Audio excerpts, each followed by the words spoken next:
Kody Brown thought he had it all figured out. For decades, he kept Janelle financially tethered to his ego, convinced she was nothing more than a loyal worker bee who would never dare question his absolute authority. We all remember the heartbreaking reality of the RV. While Kody and Robyn were living like literal royalty in a sprawling Flagstaff McMansion, surrounded by expensive art, luxury vehicles, and endless boxes of hoarding, Janelle was parked on a barren dirt patch. She was hauling her own water and trying to make the best of a deeply humiliating situation that Kody forced upon her. He firmly believed that if she ever tried to leave, she would be completely destitute, utterly helpless, and forced to come crawling back to him on her hands and knees begging for financial scraps. He thought he had trapped her forever.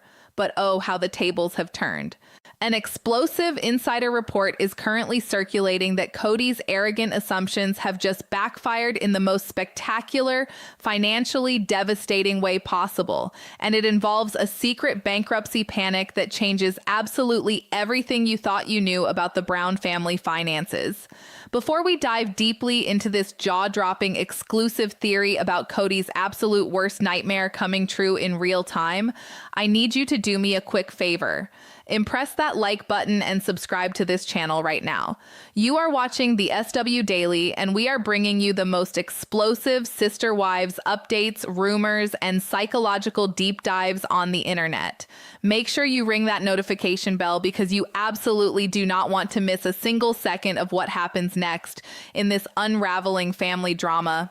To truly understand the sheer magnitude of the panic currently gripping Kody and Robyn, we have to look at the deeply ironic foundation of Kody's entire patriarchal philosophy. For years, Kody operated under the delusion that he was the financial mastermind of the Brown family. He demanded blind loyalty and total control over the family purse strings. He systematically drained the resources of his original wives to fund his monogamous lifestyle with Robyn. Janelle, who was arguably the most financially savvy and hardworking of all the wives, handed over the proceeds from the sale of her Las Vegas home to help Robyn buy her $1 million Flagstaff estate. Janelle emptied her retirement accounts. She poured her life savings into the family pot, trusting the man who promised to protect her. And what did she get in return? She got a tiny camper trailer on an undeveloped piece of land called Coyote Pass, while her husband complained that her living conditions were an inconvenience to him. Kody loved this power dynamic. He thrived on the fact that Janelle was legally unprotected because they were only spiritually married. He used her lack of a legal marriage certificate as a weapon, assuming it meant she had no legal recourse to demand her fair share of the assets she spent her entire adult life building.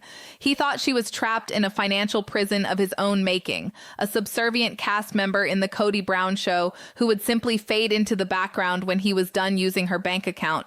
But Janelle did not fade into the background. She walked away, she found her voice, and according to these incredible new insider reports, she found something else too. A life completely outside of Kody's control, featuring a glamorous new chapter and, allegedly, a very wealthy new fiancé who treats her like a queen. Janelle is reportedly planning a stunning, high-end dream wedding that completely overshadows anything Kody and Robyn could ever afford. And to fund this spectacular new beginning, Janelle naturally wants to liquidate her remaining ties to her toxic past. That means cashing out her portion of the infamous Coyote Pass property. She wants to sell her share, take her hard-earned equity, and walk down the aisle into a life of luxury and peace. When Kody caught wind of this, the narcissistic injury was allegedly catastrophic. The very idea of Janelle not only surviving without him, but actively thriving, getting married to a man with real wealth, and demanding her money out of Coyote Pass was too much for Kody to handle. Coyote Pass is not just a piece of dirt to Kody. It is the ultimate symbol of his failed patriarchal kingdom. It is a monument to his ego. He cannot stand the thought of Janelle forcing a sale, taking her money, and using his precious land to fund a celebration of her escaping him. So, according to these wild exclusive theories swirling in the deepest corners of the reality television rumor mill, Kody decided to execute what he believed was a masterful secret legal maneuver, a trap designed to completely freeze Janelle out and stop her wedding plans dead in their tracks. The word on the street is that Kody frantically attempted to file for Chapter 11 bankruptcy protection. In his mind, this was a stroke of absolute genius, a 4D chess move that would paralyze the family's assets. For those who might not know, when you file for Chapter 11 bankruptcy, an automatic stay is put in place. This legal mechanism immediately freezes all debt collection, asset sales, and property transfers. Kody allegedly calculated that if he could quietly slip the family's entangled holding companies and properties into Chapter 11, Janelle would be legally barred from selling her portion of Coyote Pass. Her equity would be locked up in a messy, drawn-out federal court proceeding for years. He thought he could starve her out all over again. He wanted to look at her and say, "You cannot sell this land, you cannot have your money, and you certainly cannot use my family legacy to pay for a wedding to another man." It was supposed to be the ultimate power play, a secret weapon to force Janelle back into a position of financial submission. But there is a massive, glowing flaw in Kody's supposed master plan, leading to what legal experts and financial analysts would call a devastating credibility dilemma. It is a double bind of epic proportions, and it proves exactly why Kody's arrogance is always his ultimate downfall. You see, Kody apparently forgot one crucial detail about filing for federal bankruptcy protection. It makes absolutely every single detail of your finances a matter of public record. You cannot just freeze your assets and walk away. A federal bankruptcy judge and court-appointed trustees demand full, transparent, microscopic accounting of every penny that comes in and goes out of your accounts. If Kody follows through with this desperate Chapter 11 trap, he is forced to open the books on his and Robyn's spending. And this is where the panic truly sets in. If Kody tries to hide assets, obscure the TLC paychecks, or conceal the true value of his LLCs to make himself look broke on paper, he is committing federal bankruptcy fraud. That is a felony that comes with severe prison time, and federal judges do not care about reality TV drama. On the other hand, if Kody tells the truth and reveals the full financial reality of his household, the entire world gets to see the smoking gun. The public, the courts, and most importantly, his ex-wives will finally have documented legal proof of exactly where all the family money went. Rumors have long suggested that Robyn has been draining the family accounts for years with relentless, out-of-control spending habits. We are talking about the endless mountain of QVC boxes piled up outside her door. The expensive Dickens Village houses clutter every surface of the McMansion. The wildly overpriced David Yurman jewelry, the purebred dogs, the luxury cars, and the infamous artwork collections that cover the walls of a house that the original wives literally paid for. If Kody's financial records are subjected to a federal bankruptcy audit, the trustees will see every single transaction. They will see how the family pot was siphoned off to pay off Robyn's alleged massive credit card debts. They will see how Janelle's Vegas money was absorbed and never returned. Kody thought he was trapping Janelle, but in reality, he built a trap that is about to snap shut on his own neck. He is terrified because the moment those books are opened, the narrative he has spun for years that he is a fair, impartial provider will be completely destroyed by undeniable financial math. The stakes in this scenario are escalating at a terrifying pace for the Brown patriarch. Janelle's dream wedding hangs in the balance, but she is no longer the quiet, compliant woman who would just sigh and accept her fate. Janelle is fighting back, and the battleground is the sprawling 14 acres of Coyote Pass. Because of Kody's alleged reckless legal maneuvering, the land that was supposed to be his legacy is now incredibly vulnerable. When you enter Chapter 11, your assets are suddenly at the mercy of public creditors. If a judge determines that the estate needs to be liquidated to satisfy outstanding debts, that sacred mountain property could easily be carved up and sold at a public auction block to the highest bidder. Kody is realizing too late that his attempt to control Janelle might literally cost him the very land he is trying to protect. He is standing on the edge of a financial cliff, sweating bullets as the realization washes over him that he has completely lost control of the narrative, the money, and the women he used to dominate. He always underestimated Janelle. For more than 30 years, Kody viewed her strictly through the lens of utility. She had a steady paycheck. She was the one who worked the long hours in an office while the rest of the family navigated the emotional chaos of plural marriage. She never demanded romance, she never demanded expensive vacations, and she certainly never demanded a $1 million mansion on a hill. Because of her stoic nature, Kody made the fatal mistake of confusing her patience for weakness. He honestly believed that her agreeable demeanor meant she lacked a spine. He thought that because she tolerated the RV, she would tolerate anything. He completely failed to realize that Janelle was quietly observing, calculating, and waiting for the exact right moment to cut the cord. And he absolutely, fundamentally failed to anticipate that the moment she walked away, she would transform into a woman who knew her worth, let alone a woman who would align herself with a partner who plays in a completely different, infinitely more powerful financial league. As the rumor mill spins out of control with these exclusive theories, the picture being painted behind the scenes in Flagstaff is one of pure, unadulterated panic. Kody is supposedly pacing the floors of his heavily mortgaged home, surrounded by Robyn's expensive clutter, frantically calling lawyers to see if he can undo the very trap he just set. The Chapter 11 filing that was supposed to be his ultimate weapon against Janelle is morphing into a ticking time bomb that threatens to expose a decade of financial mismanagement, favoritism, and allegedly gross misappropriation of family funds. He thought he could use the legal system to bully Janelle one last time, completely blind to the fact that Janelle is no longer playing his game. She has moved on, she has leveled up, and she is watching Kody self-destruct from the comfort of a life he can no longer touch. The irony is so thick you could cut it with a knife, and the best part of this unfolding drama is just getting started, because Kody has no idea what is waiting for him around the corner. Because while Kody was desperately trying to use the federal bankruptcy courts to freeze Janelle out of her own money, he unwittingly opened the door for the absolute most humiliating knockout blow in the history of reality television. According to these jaw-dropping insider reports, the spectacular plot twist that is about to rock the Brown family to its very core involves Janelle's new, mysteriously wealthy fiancé pulling a power move so brilliant, it sounds like something straight out of a Hollywood corporate thriller.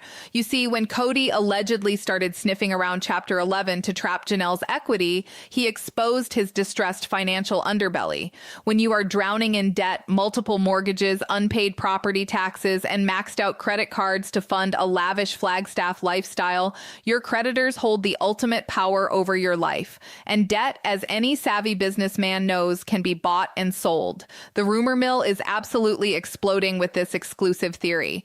Janelle's new man did not just sit back and watch Kody try to financially abuse the woman he loves. He didn't just offer to pay for their glamorous dream wedding out of his own deep pockets. No, this man allegedly decided to step into the ring and play a game that Kody is fundamentally unequipped to understand. Whispers suggest that the new fiancé utilized his vast resources to set up an anonymous LLC, a holding company completely untraceable at first glance to him or Janelle. Armed with capital and legal expertise, this LLC reportedly approached the banks, the private lenders, and the creditors holding the paper on Kody and Robyn's mounting debts, including the liens on the sacred Coyote Pass property itself. In distressed financial situations, banks are often more than happy to offload toxic debt to a private buyer for pennies on the dollar, or a lump sum just to clear their books. In one sweeping, covert, and legally ruthless maneuver, this anonymous LLC allegedly swooped in and bought up Kody's debt. Let that sink in for a moment. If this explosive theory holds true, Kody's reckless attempt to trap Janelle resulted in her new husband literally becoming Kody and Robyn's primary creditor. Kody is no longer answering to a faceless bank. The man who holds the mortgage, the man who dictates the terms of repayment, the man who has the legal authority to foreclose on the McMansion and seize the Coyote Pass dirt, is the very man who is sleeping next to Kody's ex-wife. He didn't just rescue Janelle, he bought Kody. With a single stroke of a pen, the new man legally became Kody Brown's financial master and, for all intents and purposes, his new landlord. Imagine the sheer, unadulterated terror pulsing through the Flagstaff McMansion right now. The moment Kody's lawyers allegedly traced the paperwork back through the LLC and discovered who actually owned his debt, the resulting meltdown must have registered on the Richter scale. This exposes the most fatal behavioral flaw in Kody's entire psychological makeup: his chronic, pathetic underestimation of Janelle. Kody always viewed himself as the ultimate alpha male, the silverback gorilla of his family, the smartest guy in the room who could outwit a bunch of women who were legally tied to him through religious dogma. He thought Janelle would either stay single and pine for his approval or, at best, find some average, docile guy who wouldn't dare challenge the mighty Kody Brown. It simply never computed in Kody's narcissistic brain that Janelle could attract a true titan, a man who doesn't need to scream, throw tantrums, or demand respect, but a man who speaks softly and carries a massive, financially devastating stick. Kody has spent his entire life playing Monopoly with Monopoly money, manipulating wives into handing over their grocery budgets. Now, he has accidentally picked a fight with a man who plays on Wall Street. This completely flips the script on everything Kody built his identity upon. And what does a narcissist do when they are backed into a corner, completely outsmarted and stripped of all their power? They play the victim. They run to anyone who will listen and attempt to spin a narrative of unimaginable persecution. According to behind-the-scenes production leaks, Kody has been frantically trying to hijack the narrative for the upcoming television season. He is reportedly running straight to the TLC cameras, completely abandoning his tough guy persona, and throwing the most spectacular pity party ever captured on film. In these alleged confessionals, Kody is supposedly whining relentlessly about predatory financial attacks. He is staring into the camera, his face red with rage and humiliation, claiming that he is the victim of a malicious corporate conspiracy designed to steal his sacred family legacy. He is throwing out buzzwords left and right, accusing Janelle of unbelievable disloyalty, claiming she weaponized her new relationship to bully him out of the land that was supposed to be the gathering place for his children. He expects the producers, the interviewers, and the audience to look at him with sympathy. He expects us to shed a tear for the man who is about to lose his property to a vicious, hostile takeover. He desperately wants the narrative to be that big, bad corporate money is destroying a poor, humble, polygamist father just trying to provide for his tender-aged children. But here is the absolute most beautiful part of this entire fiasco. The failed emotional appeal is hitting a brick wall of reality. Nobody cares. In fact, if these explosive theories make it to our screens, the audience will be throwing watch parties just to cheer for the new landlord. The viewing public has watched Kody financially abuse, gaslight, and discard Janelle for years. They watched him demand she kick her own sons out of the house during a global crisis. They watched him force her to live in a freezing RV while Robyn accumulated luxury goods. They watched him tell Janelle to her face that she was a bad sister wife because she wouldn't blindly submit to his ridiculous patriarchal demands. So when Kody cries to the cameras about being bullied, the collective response from the audience is a roaring standing ovation for Janelle's new man. The absolute inauthenticity of Kody's victimhood is so transparent that it has become pure comedic gold. The thematic hypocrisy of this entire situation is a moral lesson so perfectly crafted it feels scripted by karma itself. Let us examine the core moral of the Kody Brown story. Here is a man who spent 3 decades demanding to control the purse strings of 4 different households. He was the grand orchestrator of poverty for 3 women while ensuring maximum comfort for himself and his favorite wife. He demanded submission.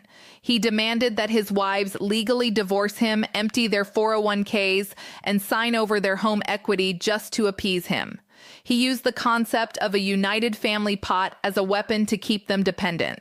And now, through his own staggering hubris and a desperate backfiring bankruptcy trap, he finds himself entirely financially submissive to the man who replaced him in Janelle's bed. Kody has been completely neutered by his own greed. He is no longer the king of the castle. He is a tenant begging for an extension on his rent.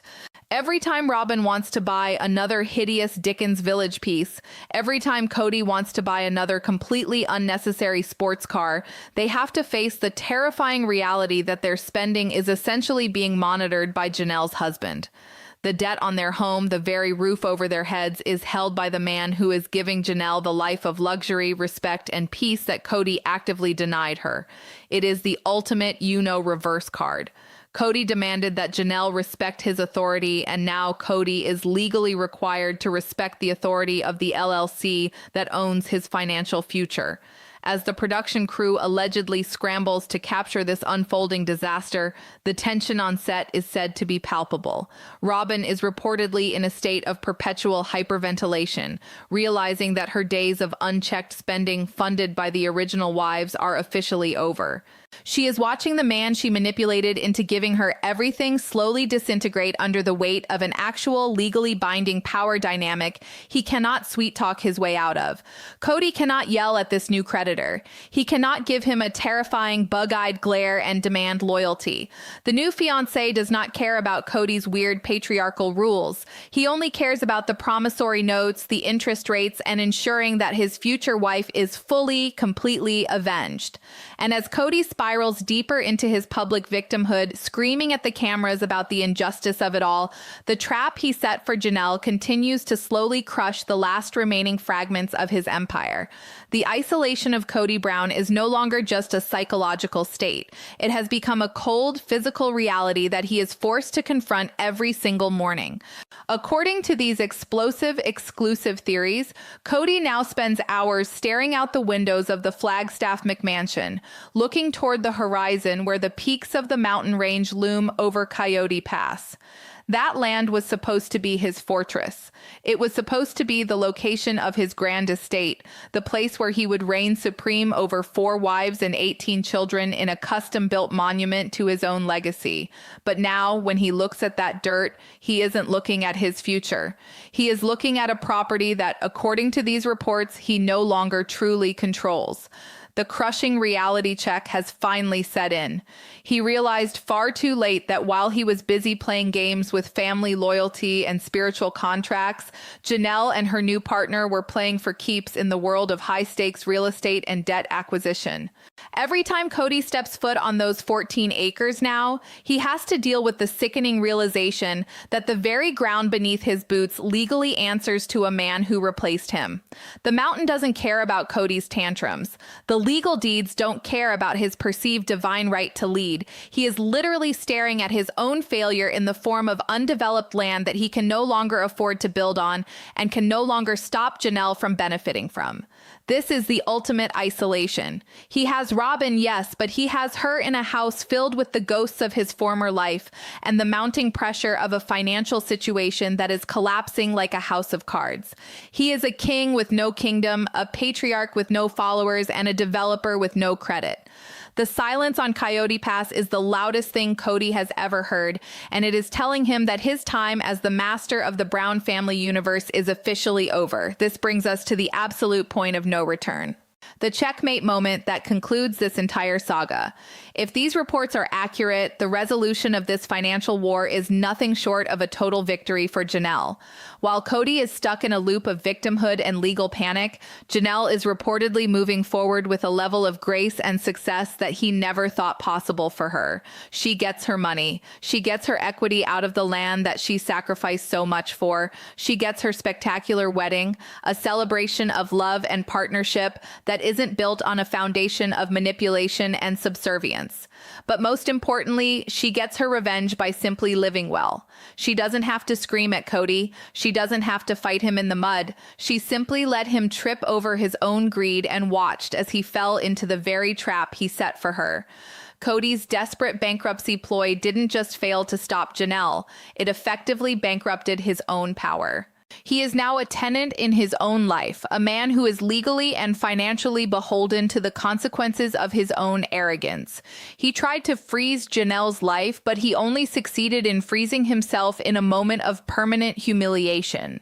The image of Janelle walking down the aisle, funded by the very financial maneuvers Kody tried to use against her, is the final knockout blow.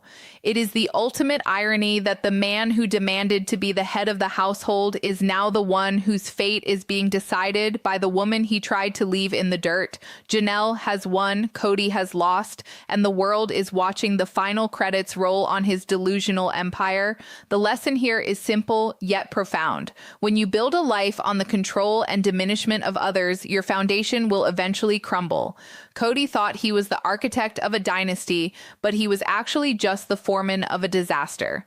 By trying to use a secret bankruptcy to ruin Janelle's new beginning, he inadvertently provided her with the tools to finish him off for good. This exclusive look into the reports of Kody's financial panic shows us that in the end, justice isn't always served in a courtroom. Sometimes it's served through a series of LLCs and a woman who finally realized she was the one holding all the cards the entire time. Kody Brown is left with his mountain, his McMansion, and his mounting debts, while Janelle walks away into the sunset, finally free from the shadow of a man who never deserved her loyalty.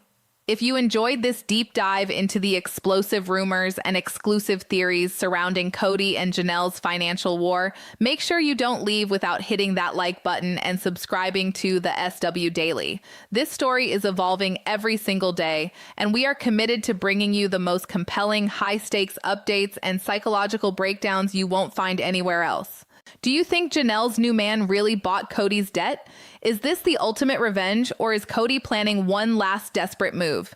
Drop your thoughts in the comments below because we want to hear your theories on this unfolding reality TV drama. Thank you for watching, and stay tuned for the next chapter in the downfall of the Brown family patriarch. Don't forget to ring the notification bell so you never miss an update on the SW Daily. We will see you in the next one.